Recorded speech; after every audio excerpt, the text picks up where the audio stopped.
Chapitre 6. Mesurer les biais cognitifs avec le Cognitive Bias Inventory ou CBI. En management, médecine ou encore justice, les erreurs de décision sont fréquentes et coûteuses.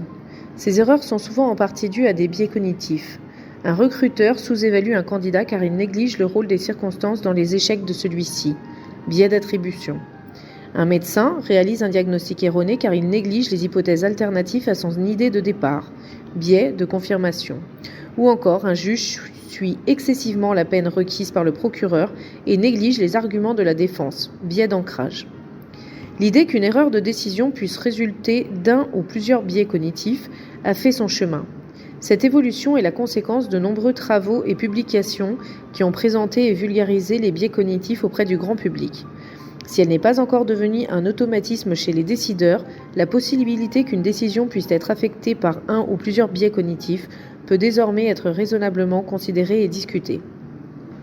La phase de sensibilisation des décideurs à la notion de biais cognitif étant plus ou moins réalisée, il s'agit désormais de franchir l'étape suivante: proposer des outils de management des erreurs de décision. En permettant d'identifier les biais auxquels une personne est le plus exposée et donc d'anticiper ses erreurs de décision, un test psychométrique mesurant les principaux biais cognitifs constitue un tel outil. Dans ce dernier chapitre, nous présentons le premier test psychométrique de cette nature, le CBI, véritable outil de management des erreurs de décision en contexte professionnel. De l'importance de considérer les différences individuelles. La présentation des biais cognitifs comporte souvent une fausse idée implicite, celle que tout le monde en est victime, et ce, dans la même mesure. Cette fausse idée résulte directement de la façon dont sont menées les recherches sur les biais cognitifs. Prenons par exemple une recherche visant à tester si la peine pénale prononcée par un juge peut être ancrée par la peine requise par le procureur. Pour cela, une étude typique consiste à présenter à différents groupes et juges une affaire pénale hypothétique et à leur demander d'indiquer quelle peine ils prononceraient, la peine requise par le procureur étant manipulée entre les groupes. Par exemple, 4 mois dans un groupe et 18 mois dans un autre groupe. Supposons qu'un effet d'ancrage soit constaté. La peine moyenne prononcée par les juges exposés à une peine requise de 18 mois est significativement plus longue que celle prononcée par les juges exposés à une peine requise de 4 mois. Est-ce à dire que tous les juges sont affectés par ce biais d'ancrage ? Non, car l'effet est observé au niveau du groupe, pas au niveau des individus.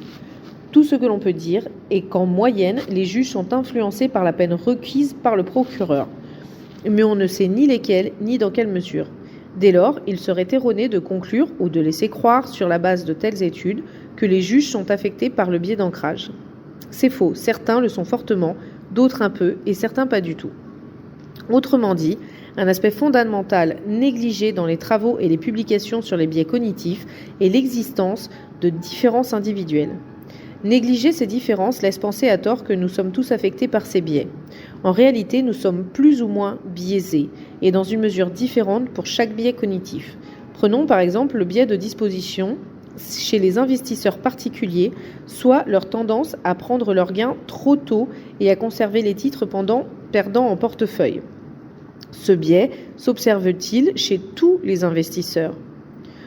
Une étude ayant mesuré le biais de disposition au niveau individuel sur des données d'une société de courtage en ligne regroupant les ordres de 90 244 investisseurs individuels français entre 1999 et 2006 a montré que ces biais suivent une distribution gaussienne chez les investisseurs. Ces différences individuelles sont telles que près de 20% des investisseurs ne sont pas sujets à ce biais ou présentent un biais inversé.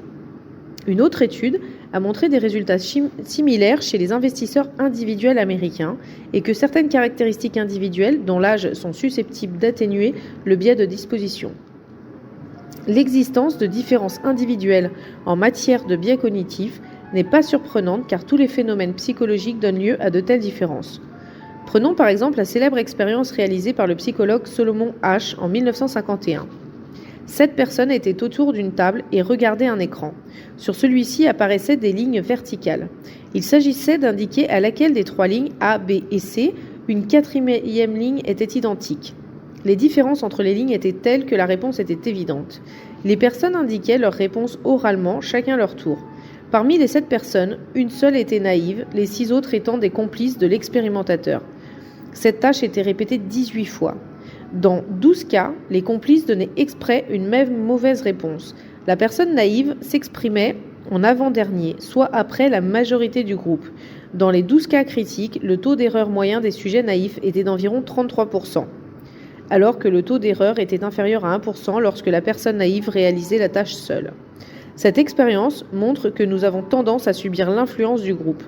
Alors même qu'ils étaient conscients que la réponse donnée unanimement par le groupe était erronée, certains sujets donnaient cette même réponse simplement pour se conformer au groupe.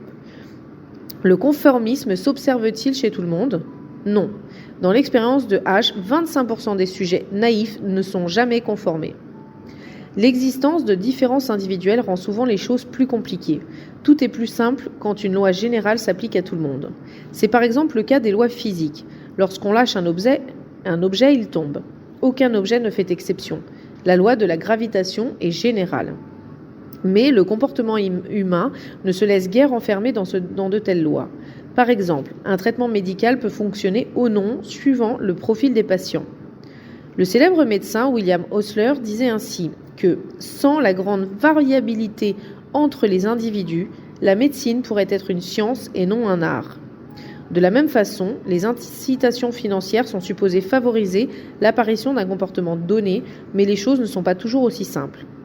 Dans un célèbre livre datant de 1970, le sociologue Richard Titmuss expliquait que la rémunération des dons de sang pourrait réduire la quantité totale de ces dons en décourageant les personnes agissant à la base par pure générosité et qui craindraient alors d'être soupçonnées d'agir pour l'appât du gain.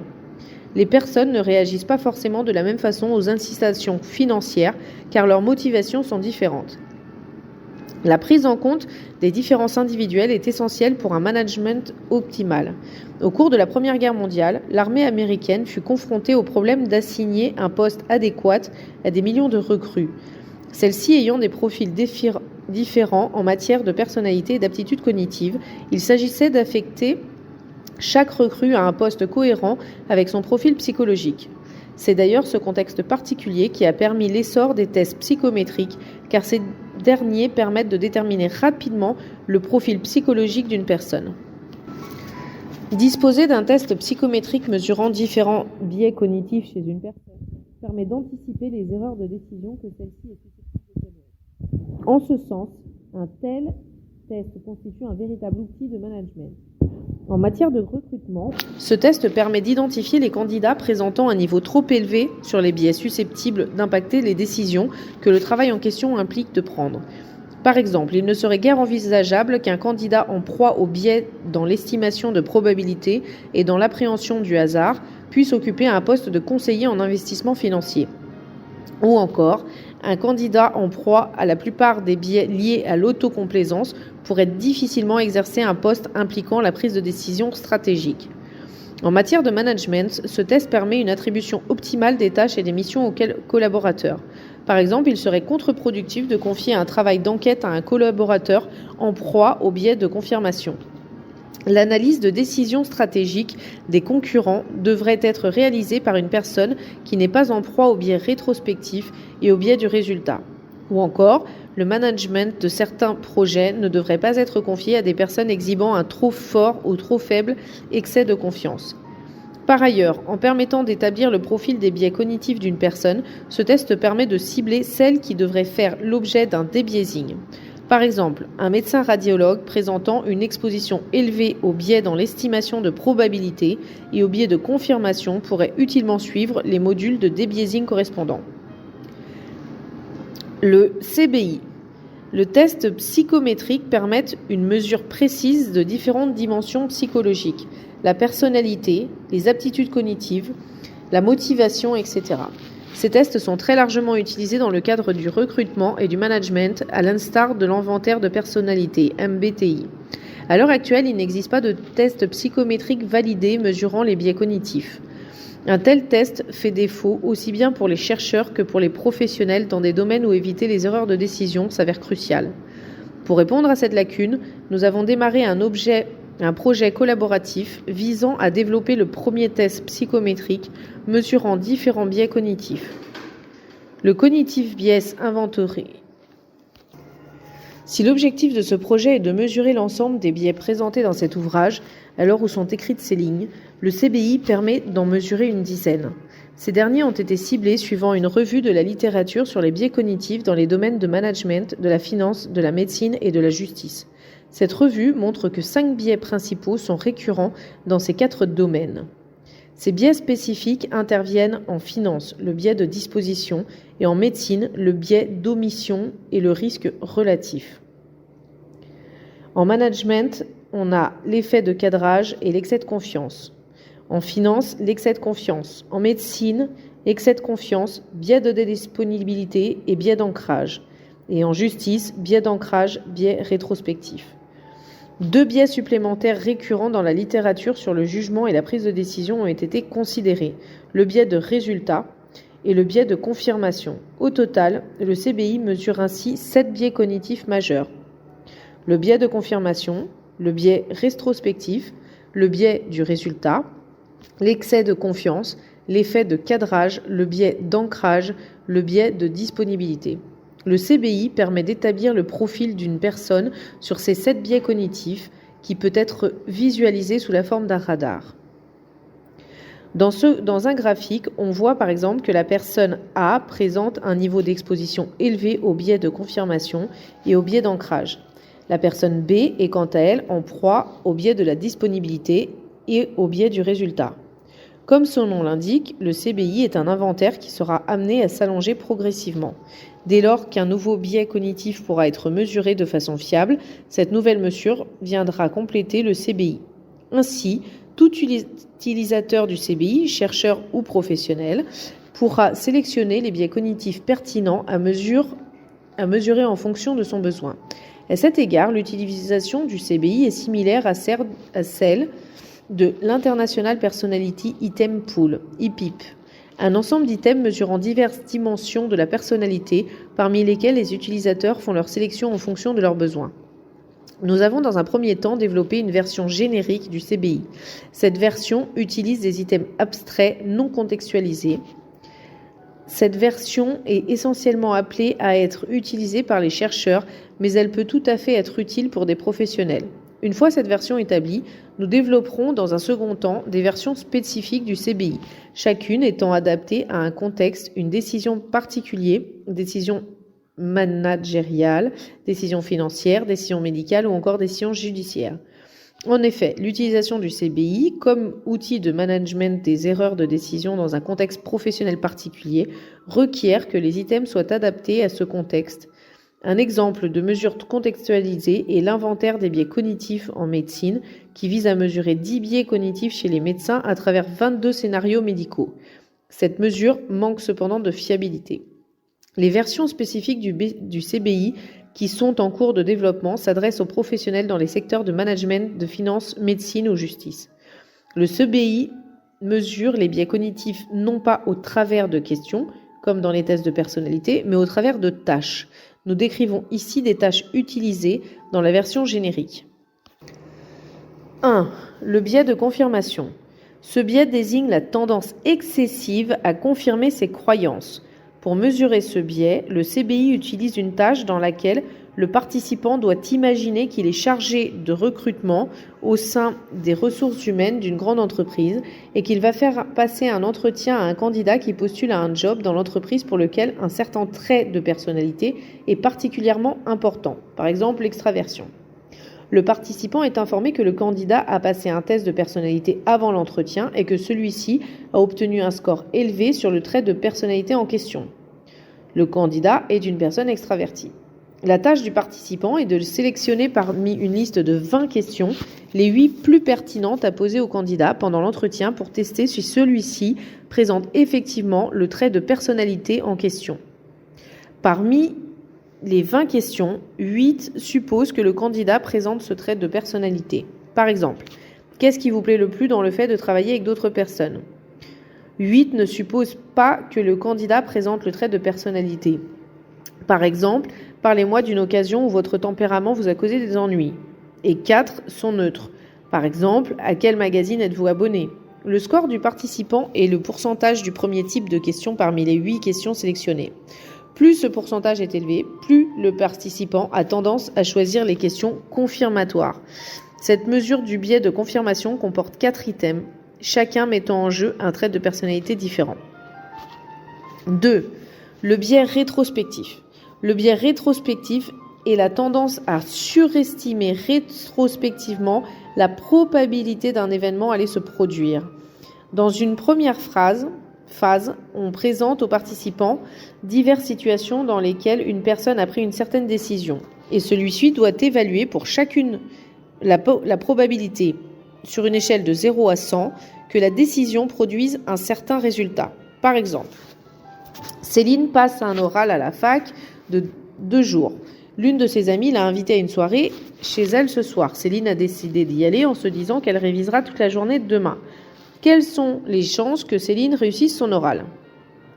Dans une seconde phase, on présente aux participants les mêmes situations, mais cette fois avec ce qui s'est passé. Par exemple, Céline a réussi son oral. Le participant doit évaluer la probabilité que la décision allait produire ce résultat. Son score du biais rétrospectif est à la différence entre sa réponse dans la seconde phase de sa réponse de la première phase pour les décisions ayant donné lieu à un résultat positif.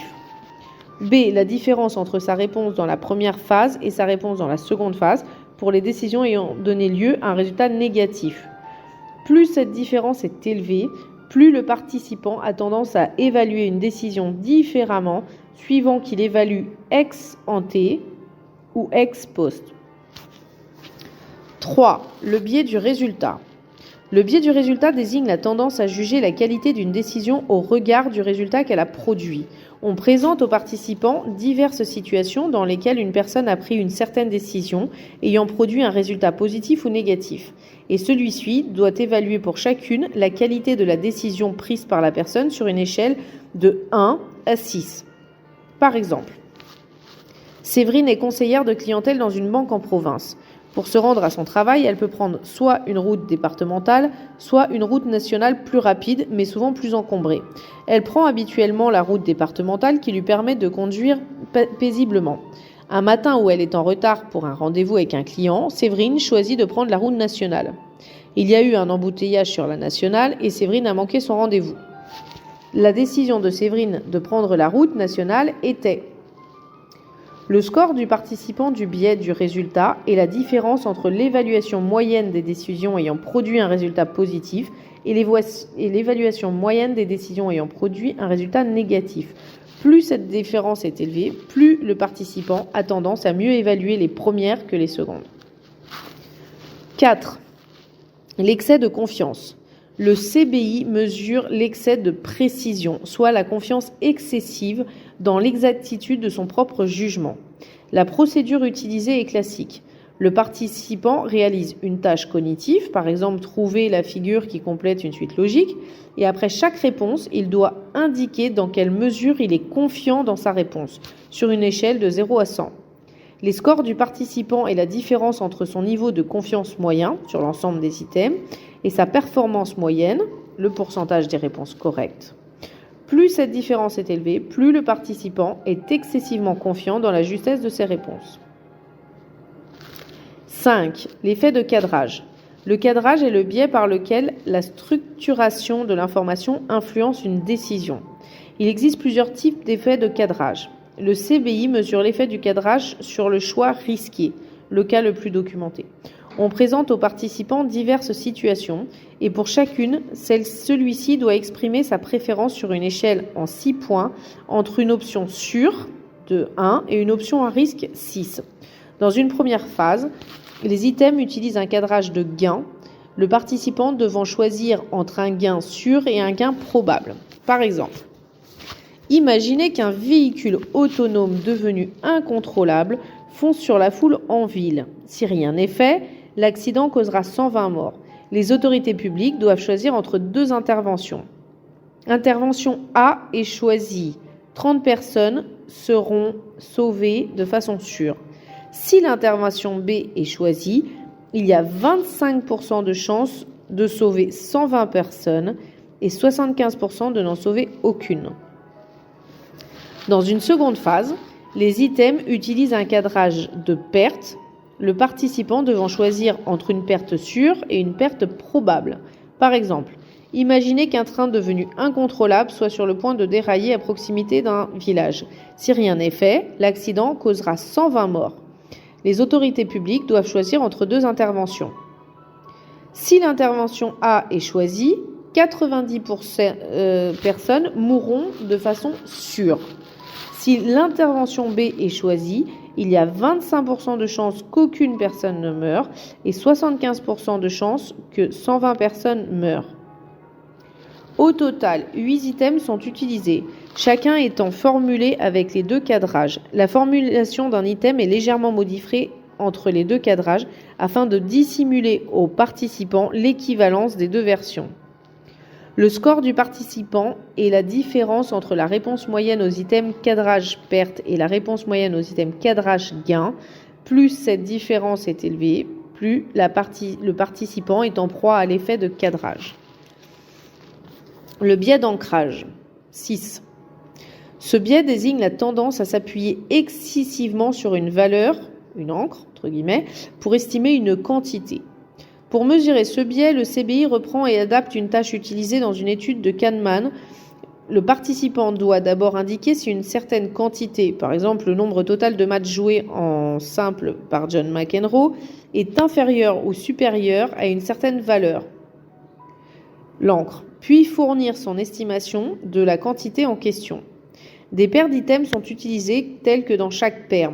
A, les deux quantités sont quasiment identiques, par exemple, le nombre total de matchs joués en simple par John McEnroe et celui pour Stefan Edberg. B, une encre basse correspondant à moins 90% de la valeur réelle est utilisée dans un cas et une encre élevée correspondant à plus de 90% de la valeur réelle est utilisée dans l'autre cas.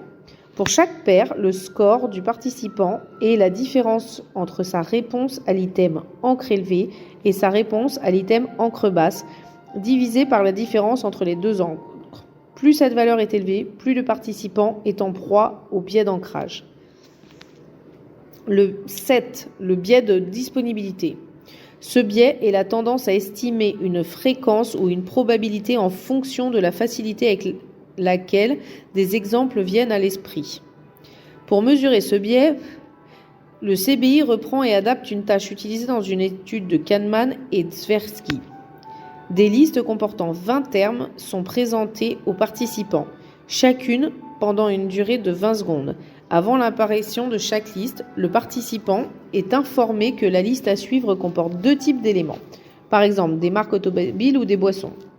À l'issue des 20 secondes, le participant doit estimer le nombre d'éléments d'un type, par exemple le nombre de marques automobiles que comportait la liste. Des paires de listes sont utilisées telles que dans chaque paire, A, chaque liste comporte 10 éléments d'un type et 10 éléments de l'autre. B, dans une liste des éléments d'un type sont connus Ferrari, Toyota, etc. Et les éléments de l'autre sont peu connus, la Casera, Tancred, Glenlivet. Et inversement pour l'autre liste. Au total, 4 paires de listes sont utilisées. Pour chaque paire, le score du participant est la différence entre son estimation du nombre d'éléments d'un type pour la liste où les éléments de ce type sont connus et cette estimation pour la liste où les éléments de ce type sont peu connus. Plus cette différence est élevée, plus le participant est en proie au biais de disponibilité. Testez-vous au CBI. En guise de démonstration, nous vous donnons ici la possibilité de vous tester par deux biais cognitifs mesurés par le CBI, le biais de cadrage et le biais de résultat. Ce test est un travail collaboratif et évolutif qui a pour ambition d'intégrer les recherches sur le sujet. Pour passer une démo complète du CBI en ligne et avoir plus d'informations sur le test, rendez-vous sur talentineo.com. Test du biais de cadrage. Chaque question décrit une situation impliquant de prendre une décision. Indiquez quel serait votre choix sur l'échelle indiquée. Imaginez qu'en raison d'un plan de restructuration, un groupe industriel va potentiellement devoir licencier 6 000 salariés en France. La direction envisage 2 plans afin d'éviter une telle situation. Si le plan A est adopté, 2 000 emplois seront sauvés de façon sûre. Si le plan B est adopté, il y a une chance sur 3 de sauver les 6000 emplois et 2 chances sur 3 de n'en sauver aucun. Je choisirai résolument l'option A ou je choisirai résolument l'option B, entre 1 et 6. Exercice 2. Imaginez qu'une tempête soit à l'approche d'une ville de 150 000 habitants. Si rien n'est fait, 12 000 habitants pourraient être dégradés. Habitations pourraient être dégradées. Les autorités publiques doivent choisir entre 2 interventions. Si l'intervention A est choisie, 3 000 habitations seront sauvées de façon sûre.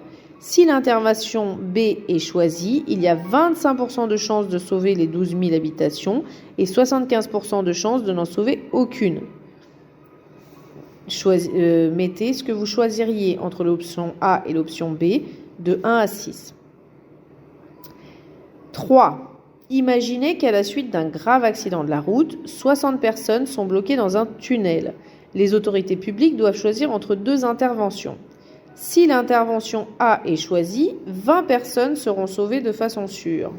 Si l'intervention B est choisie, il y a une chance sur 3 de sauver 60 personnes et 2 chances sur 3 de ne sauver personne. Vous choisiriez résolument l'option A ou B de 1 à 6. 4. Imaginez que vous venez de renverser du liquide sur votre disque dur externe. 12 Go de données personnelles sont en jeu. Vous devez rapidement choisir entre 2 options. A. Vous sauvez 3 Go de données de façon sûre. B. Une chance sur 4 de sauver vos 12 Go de données et 3 chances sur 4 de ne sauver aucune. Choisir entre l'option A et B de 1 à 6. 5. Imaginez qu'en raison d'un plan de restructuration, une entreprise du secteur métallurgie va potentiellement devoir licencier 6 000 salariés en France. La direction envisage 2 plans afin d'éviter une telle situation. Si le plan A est mis en œuvre, 4 000 salariés seront licenciés de façon sûre. B. Si le plan est mis en œuvre, il y a une chance sur 3 de ne licencier aucun salarié et 2 chances sur 3 d'en licencier 6 000. Choisir entre le A et le B de 1 à 6. Exercice 6. Imaginez qu'un tsunami soit à l'approche d'une ville de 150 000 habitants. Si rien n'est fait, 12 000 habitations pourraient être dégradées. Les autorités publiques doivent choisir entre 2 interventions. Si l'intervention A est choisie, 9 000 habitations seront dégradées de façon sûre. Si l'intervention B est choisie, 25% de chances qu'aucune habitation ne soit touchée, 75% pour que les 12 000 soient touchées. Choisir entre A et B de 1 à 6.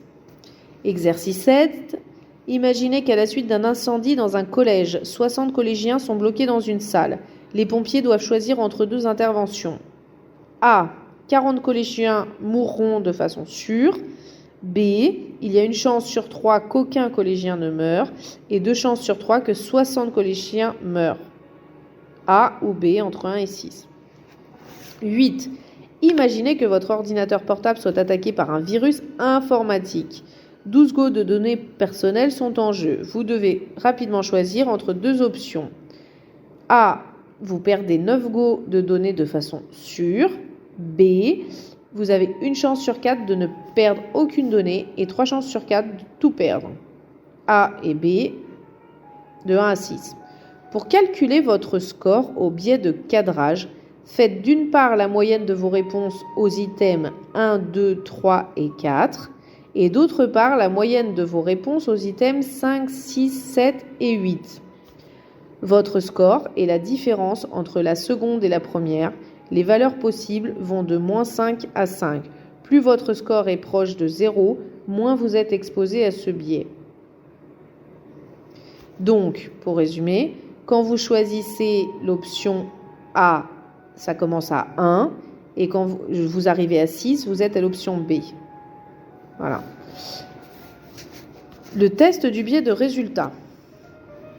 Chaque question décrit une situation dans laquelle une certaine décision a été prise. Évaluez la qualité de cette décision sur l'échelle indiquée. 1. Lors d'une séance de tir au but. Une équipe a la possibilité de remporter la finale d'un tournoi si elle marque le prochain tir. Afin de déstabiliser le gardien adverse, l'entraîneur choisit pour ce tir un jeune joueur qui a peu tiré de pénalty en match jusqu'à présent. Le joueur a marqué, son équipe a remporté la victoire. La décision de l'entraîneur de tirer ce joueur était une très mauvaise décision, qui correspond à 1, ou une excellente décision qui correspond à 6. Donc de 1 à 6. Exercice 2. Julie passe un examen à la fac à 8h et il est 7h50 quand elle sort de chez elle. En temps normal, elle met 5 minutes pour se rendre à la fac en métro ou 15 minutes à pied. Elle comptait prendre le métro, mais la ligne qu'elle prend est perturbée ce matin. Elle décide d'aller à la fac à pied en marchant aussi vite que possible. Julie est arrivée en retard et n'a pas été autorisée à passer l'examen. La décision de Julie d'aller à la fac à pied était une très mauvaise décision, 1, à une excellente décision, 6. 3. Laurent souhaite devenir conseiller municipal de sa petite commune de Lyon. À l'approche des élections municipales, les 2 candidats en lice, dont le maire sortant, lui ont proposé d'être sur leur liste. Après un premier mandat, le maire sortant est pressenti pour en réaliser un second. Laurent fait le pari que l'autre candidat, jeune et dynamique, l'emportera et choisit de rejoindre sa liste. Le maire sortant a été battu et Laurent a intégré le conseil municipal. La décision de Laurent de rejoindre le candidat concurrent du maire sortant était une très mauvaise décision, 1, une excellente décision, 6. 4. Céline passe un oral à la fac dans 2 jours. L'une de ses amies l'a invitée à une soirée chez elle ce soir. Céline a décidé d'y aller en se disant qu'elle révisera dans la journée de demain. Céline a réussi son oral. Est-ce une très bonne décision ou une très mauvaise décision ou une très bonne décision? 5. Ivan est considéré comme ayant une bonne plume, mais jusqu'à présent, il n'a publié que des articles de presse. Récemment, il a eu une idée originale comme sujet de roman. S'il se lance dans ce projet et que son livre rencontre un certain succès auprès du public, cela lancerait sa carrière d'écrivain. Sinon, il aura gaspillé du temps et sera frustré par cet échec. Ivan décide de se lancer dans l'écriture de son premier roman. Le roman d'Ivan est passé inaperçu. Est-ce que sa décision était très mauvaise ou était-elle excellente? Entre 1 et 6. 6. Séverine est conseillère de clientèle dans une banque de province. Pour se rendre à son travail, elle peut prendre soit une route départementale, soit une route nationale, plus rapide mais souvent plus encombrée. Elle prend habituellement la route départementale qui lui permet de conduire paisiblement. Un matin, elle est en retard pour un rendez-vous avec un client et elle choisit donc de prendre la route nationale. Il y a un embouteillage, elle manque son rendez-vous. A-t-elle pris une très mauvaise décision, 1, ou une excellente décision? 7e question. Maxime est étudiant en première année de droit et va passer une session d'examen. Pour l'examen du droit constitutionnel, 2 sujets sont pressentis. L'article 16 de la Constitution et la cohabitation sur la Ve République. Maxime pense que lors du dernier cours, le professeur a laissé sous-entendre que c'est le sujet sur l'article 16 de la Constitution qui tombera à l'examen. Pris par le temps, il choisit de ne réviser que ses cours portant sur ce sujet. Le sujet a porté sur l'article 16 de la Constitution et Maxime a obtenu la note de 18 sur 20. La décision de Maxime de ne réviser qu'un sujet était-elle une très mauvaise décision ou une très bonne décision? Entre 1 et 6. Exercice 8. Après 5 ans de vie commune, Marie et Julien s'étaient séparés car ils se disputaient trop souvent. Après 6 mois, durant lesquels ils sont restés en contact, ils ont commencé à se revoir. Marie et Julien pensent avoir chacun évolué. Ils ont décidé de se remettre en couple. 1 an plus tard, Marie et Julien se sont séparés à nouveau, définitivement cette fois. La décision de Marie et Julien était-elle très mauvaise, 1, ou une excellente décision, 6. Pour calculer votre score du résultat, faites d'une part la moyenne de vos réponses aux items 1, 3, 4 et 7 et d'autre part la moyenne de vos réponses aux items 2, 5, 6 et 8. Votre score est la différence entre la première et la seconde. Valeur possible de -5 à 5. Plus la valeur obtenue est élevée, plus vous êtes exposé à ce biais. Et voilà, c'est la fin des exercices.